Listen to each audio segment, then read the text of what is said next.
ETF is a type of investment fund.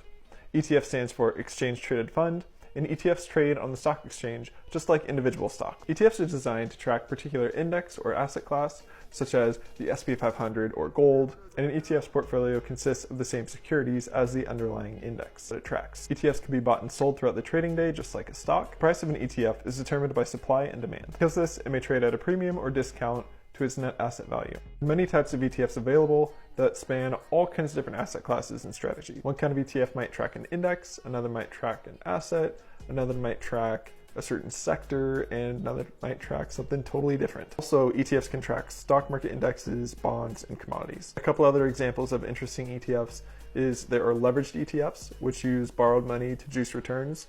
Another type is an inverse ETF, which tries to benefit from price declines in an index or other underlying securities. ETFs offer a wide variety of benefits, from diversification to transparency to flexibility. You also have so many different options with ETFs, as I mentioned previously.